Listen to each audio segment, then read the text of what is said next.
เดี๋ยวเบิ่งลุงเอามันแหลมขอบใจในเด้อขอบใจลุงในเด้อสบายดีก่อนครับโอเคไปบ้านี่ไปให้แม่นั่นก็เด้อเจ้าน่ะไปล้างมือก่อนไปล้างมือก็แล้วจะให้แม่บี้ให้เป็นได้จังได้ในย่านแน่เนาะเอาโอ้ไปเปลี่ยนชงวะนี่ไปเปลี่ยนชง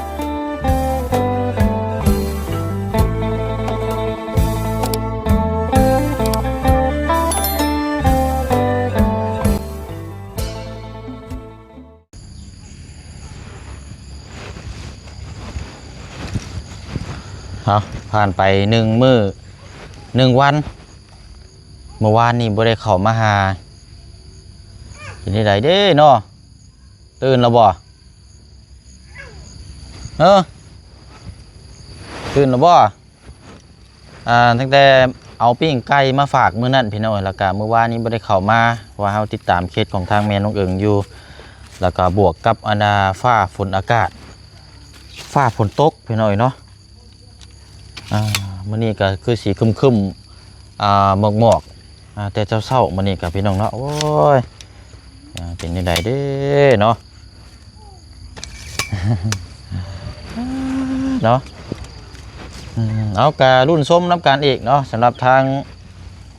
ติดตามพี่น้องเนาะกันสิว่าก็รุ่นส้มติดตามเมืองน้ำกันเขตทางน้องคำดีน้ำมื้อนี้ก็เนาะถ้าว่าฟ้าฝนบ่ตกเนาะพี่น้องเนาะทางพอน้องเปียวนี่ก็จะให้ทางห้านเสาไปส่งมื้อนี้พี่น้องเนาะจังได๋ก็ติดตามเบิ่งนี่แหละพี่น้องเนาะเพราะว่าเฮาแต่ว่าฟ้าฝนมานี่ก็แม่นเลื่อนอีกแล้วพี่น้องเนาะถ้าว่าฟ้าฝนบ่มาก็แม่นว่าให้มอบเนาะพี่น้องเนาะรุ่นส้มรุ่นติดตามน้ำกันถือว่ามีนัดหมายมื้อนี้ก็แต่ว่าเป็นอีกเคสนึงเนาะพี่น้องเนาะโอ้ยเนาะปู่มาแม่เอาลุงมากินแล้วข้าวเร็วมาย่างมาเอามึงเด้อย่างมาเลยพี่น้องยิ้มอีกเปื่อยเลยเดี๋ยวมึงลุงเอามันแหลมขอบใจในเด้อขอบใจลุงในเด้อสบายดีก่อนใช้มือนะบ้างค่ะใช้มือเจ้านะโอ้ไปล้างมือก่อนนี่ให้แม่ล้างมือก่อนเด้อซื้อซีนปิ้งแห้ง2 ไม้เอาเลยไปจับโอเคไปบ้านี่ไปให้แม่นั่นก็เด้อเจ้าน่ะไปล้างมือก่อนไปล้างมือก็แล้วจะให้แม่บี้ให้โอ้คือเก่าแล้วนี่พี่น้อยเนาะอย่างมาต้อนครับถ้าว่าเป็นของฝากของต้อนนี่ก็ทุนพี่น้อยล้างมือล้างยังเลยโอ้เปลี่ยนไปเรื่อยๆนี่ใส่นี่พี่น้องเนาะคือเก่าคือเดิม เอาพี่น้องเนาะสบายดีและสวัสดีพ่อแม่พี่น้องน้ำกันเบิร์ดสุขุสุขคนนะพี่น้องเด้อเนาะมาพบมาเจอกันอีกคือเก่าคือเดิมเนาะมื้อนี้ก็วันที่31บอกพี่น้องเนาะถือว่าปลายเดือนสะเทือนใจแล้วพี่น้องเนาะก็ทางอีกมือ2 มื้อเนาะสำหรับทางมือเชียงก็อาจจะได้หวนเต้าเมื่อไรพี่น้องเนาะกับมือบ้านมือซองจะเบิ่งหน้าเวียกงานก่อนเนาะพี่น้องเนาะเอารุ่นสมเบิ่งน้ำกันเนาะพี่น้องเนาะมาเบิ่งทั้งนี้ก่อนมานี่โอ้เนาะสลัดขึ้นลายพี่น้องเนาะล้างแร่มือมือเปื้อนนะโอ้เล่นลูกบอลเปื้อนนี่คือเก่าฮึบ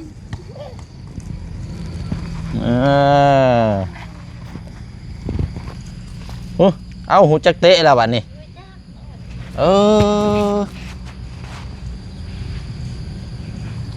หูจักเคียหูจักอย่างแล้วบัดนี้เนาะเอาแม่เฮ็ดกู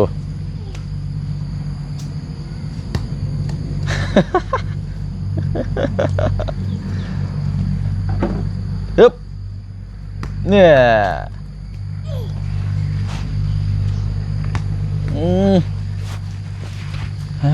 ใช้อันได้ชาเจืองด้วยไปเวียกอะไร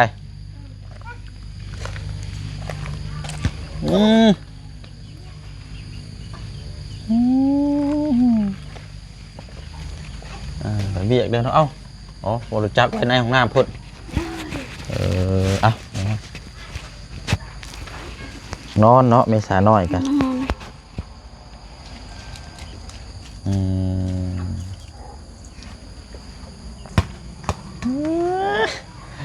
สิมักแห้งเนาะเอาเฮ็ด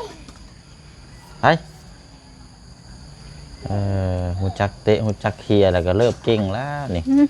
แต่ว่าเราสลัดก็คือเอากับข้าวและพี่น้องเอิญแล้วย่างไปเอาเลยกับปึกกับแล้วจับออกมาแล้วก็มาให้แม่เลย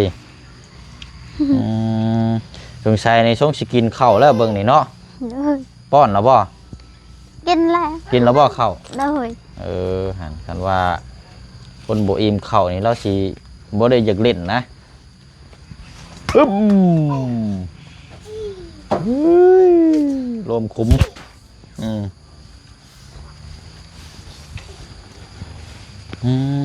เป็นจังได๋ข้อไก่เฮาอยู่นี่บ่เลยจักโตก็5 โต5 โตบ่ได้เฮียแล้วว่าเนาะบ่เฮาให้เราเจอก่อนจังนั้น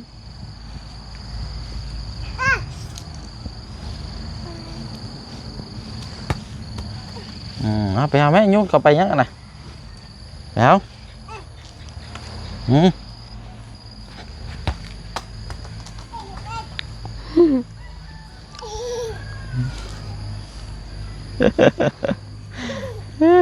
ดึกใจลายเอ้ยไปปุ่นไปเอาแม่ลูกบอลผมไปเนี่ยเ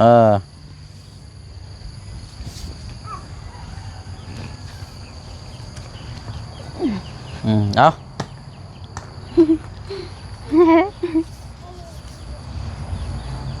เอาถอยหลังเลยสิล่มเลยฮะใช่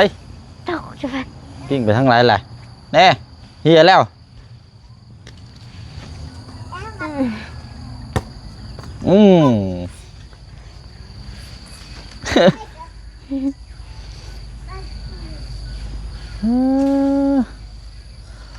ผมเรายาวเลยยังบ่ทันได้ตัดอยู่เนาะอ่ะเป็นยังไงพี่น้อยเนาะมานั่งอยู่พี่ก่อนไปเสียหยาเลย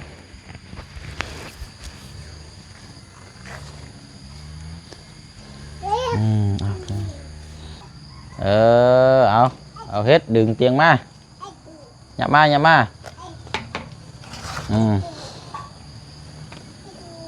ดึงอึ๊บ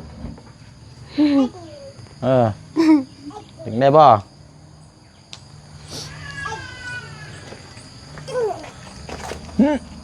ฮึบบ่ดึงดอกเอานั่งฮะมันดึงออกกำลังกาย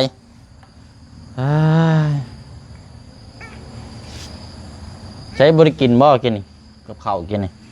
กินแล้วค่ะคือเปื้อนแท้ชงบ่เปื้อนลิ้น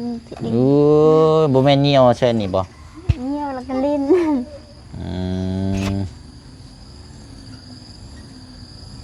แสดงว่าส่งเปื้อนในเหี่ยวนะนี่เนาะ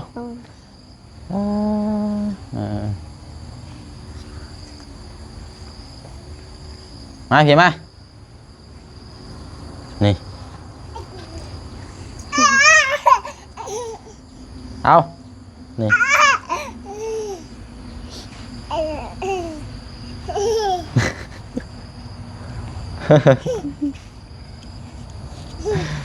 อยากเล่นได้อยากได้ในย่านแน่เนาะเอาโอ้ไปเปลี่ยนชงวะนี่ไปเปลี่ยนชงก่อนไปจะขึ้นมาไปเปลี่ยนชงกันเด้อให้แม่ไปเอาชงก่อนก็กินหึงเลยนี่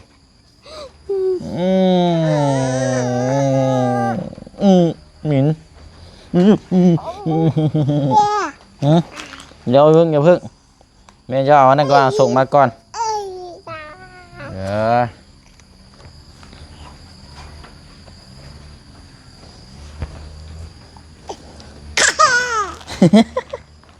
ยืนก่อนยึก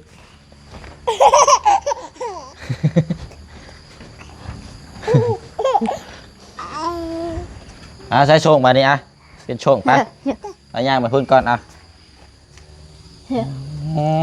โชงจับเชือบ่เปลี่ยนก่อนเปลี่ยนเนาะโอ้ทั้งนี้กันเดี๋ยวมีมุงขอบมันกับพอแห้งแล้วนี่คือเอาไอ้เนาะอันนี้กัน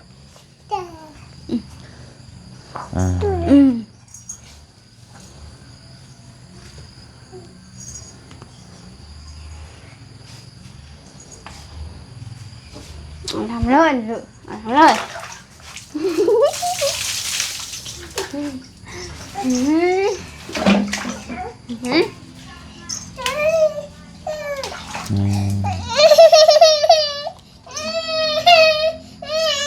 บ่ได้ก็ยุงได้อาบน้ำบ่น่ะอาบน้ำเลยบ่โอ้ยเยี่ยมเ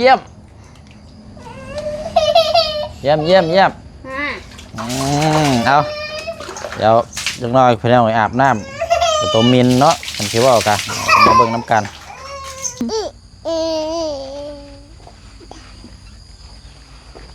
ใช่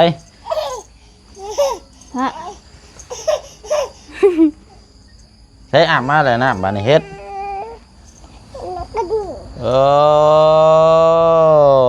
ได้เสือใหม่เลยบาทนี่เบิ่งนี่ตึงติดตัวดีใช่อีกนี่มันจังรอเด้อนี่เบิ่งเอาหันใช้ปลาลูกเบิ่งได้นี่ฮึบเฮ้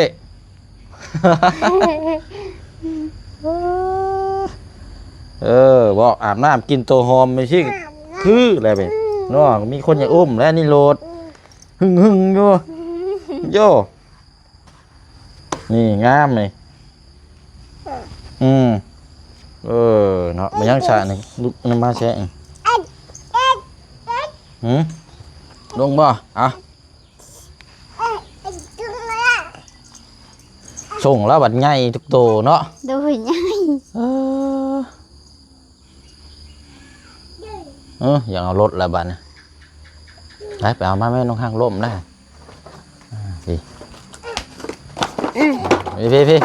พี่มาพี่ก็ได้นี่มานั่งนี่มาเลยเปื้อนรถพี่ยุ่งมาพี่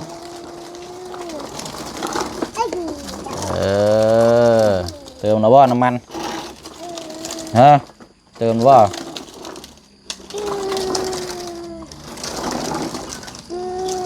เฮ้ยเสียงอีกเหนื่อยดิ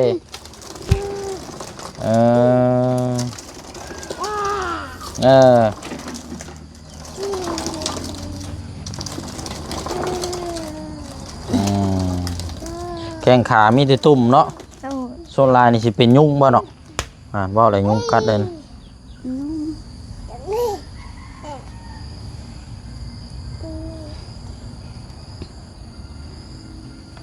เห็นไหม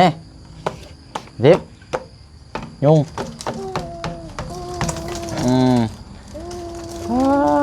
เนาะยังบ่แล้วอยู่เนาะอันน่ะให้ก็บ่ออกอีกออกแล้วก็ทางมาอีกโอ้ยเนาะทางแล้วทางตัวนี้นั่งมาทางเลยพูดเท่าทางแล้วตัวนี้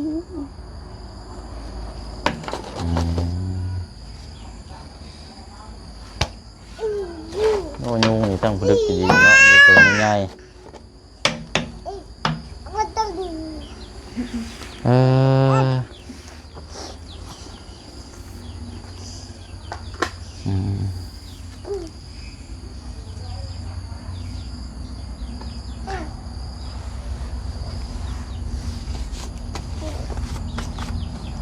เกิดไปจนขาดไปเลยพี่น้อยใช้งานลายจนมุนไปเลยใส่ซบไปรุดไปเลยปวดดีนี่ใช้กับแป้งคือโบนั่นแน่เบิดระบอกกับแป้งงั้นเพื่อนจับ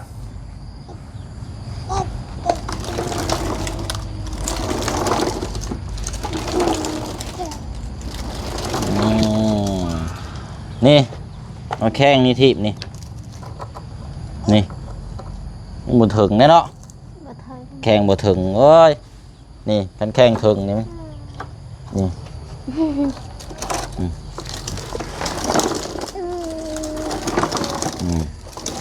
นี่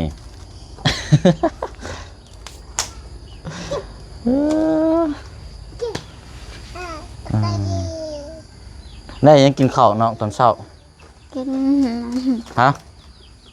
กินหน่อไม้ ต้มหน่อไม้ เด้อ อืม เอาไปให้เมื่อวานนี่ก็ เอาเมื่อวานนี้จะไปเวียกใช่บ่ เด้อ อ๋อ เอาหน่อ อันน่า ไม้ อาเจืองในอยู่เฮือนบ่ เด้อ เพราะจังว่าเห็นอันบ่เชื่อเห็นคืออาเจืองขี่รถออกไปนอกในอยู่เนาะ เด้อ แต่เราอยู่เฮือนของเพิ่นอืม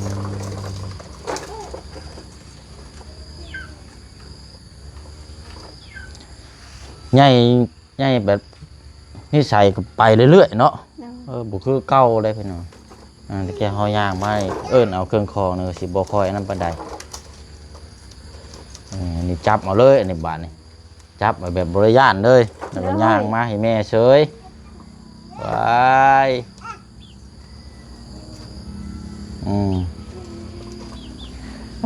เนาะตกอยู่บ่ผ้าผลมื้อนี้ เป็นนี่ได้ทั้งนี้กะนอน อืมเฮ้ยได้ได้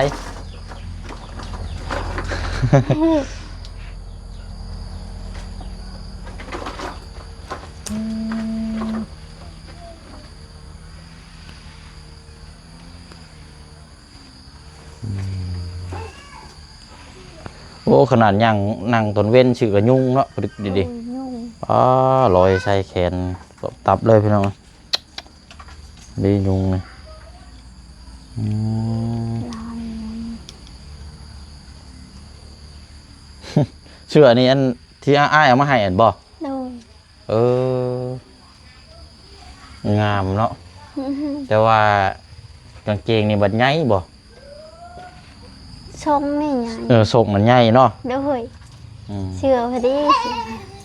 เสื้อนั้นพอดีเจ้าเอายังสาอันมัดน่ะ เอามัดใช่นะ นางยางบ่ เด้อใช่ย่า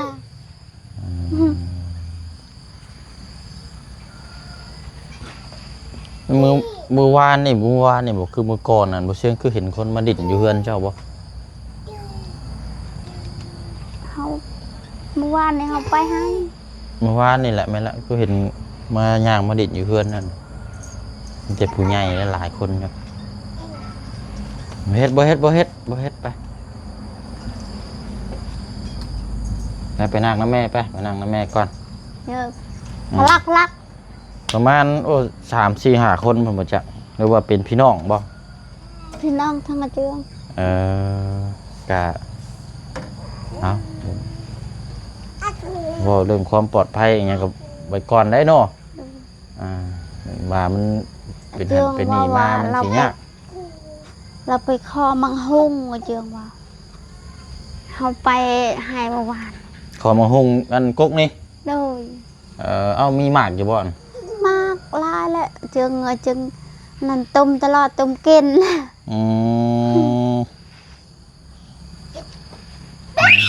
เอาไปจับขากล้องกันระบาดนี่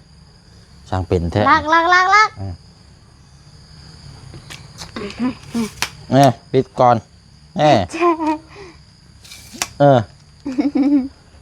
วุ่นอยู่ขากล้องอยู่นี่บาดนี่โว้บ่ได้บ่ญาติเลยบัดนั่งรถให้ละเจ้านะจับวีรถเนาะรถกันแข็งแห้งเลยบัดนี่บางหุ่งอยู่หันก็เป็นมากเนาะอันบางหุ่งหลอกแค่เนาะอันน่ะทางแม่เพิ่นฝากมากกว่าหน้าแล้วเนาะโอ้หมังเงาแท้โอ้โหดูแลดีๆได้น้องเด้อเอาขี้ดินยังปกใส่ดูแลได้กินได้นี่หมากหุ่งนี่มาแต่ไทยพุ่นได้นี่ กินแล้วจึงต้มตลอดกิน หมากมันกำลังเริ่มรกนะมันเป็นหลอกเป็นหยังนะอันนี้ทั้งแม่ป้าเพิ่นอยู่สกลพี่น้องเพิ่นฝากมาในเชียงประหลัดเอาอยู่ลานมิตรภาพไทยลาวอยู่สวรรณเขตนี่แหละครับเอาอยู่หันแหละเอาขึ้นมาฝากทั้งน้องเพิ่นประมาณปีปลายเนาะปลูกอยู่นี่เด้พี่น้องเป็นหมากเลยก็มีดอกแค่มี2-3ก๊กถือว่ามังหุงมีมากก๊กเดียวก็เป็นหมากเลยเนาะโดยดีแล้วเนาะมาแม่มันไป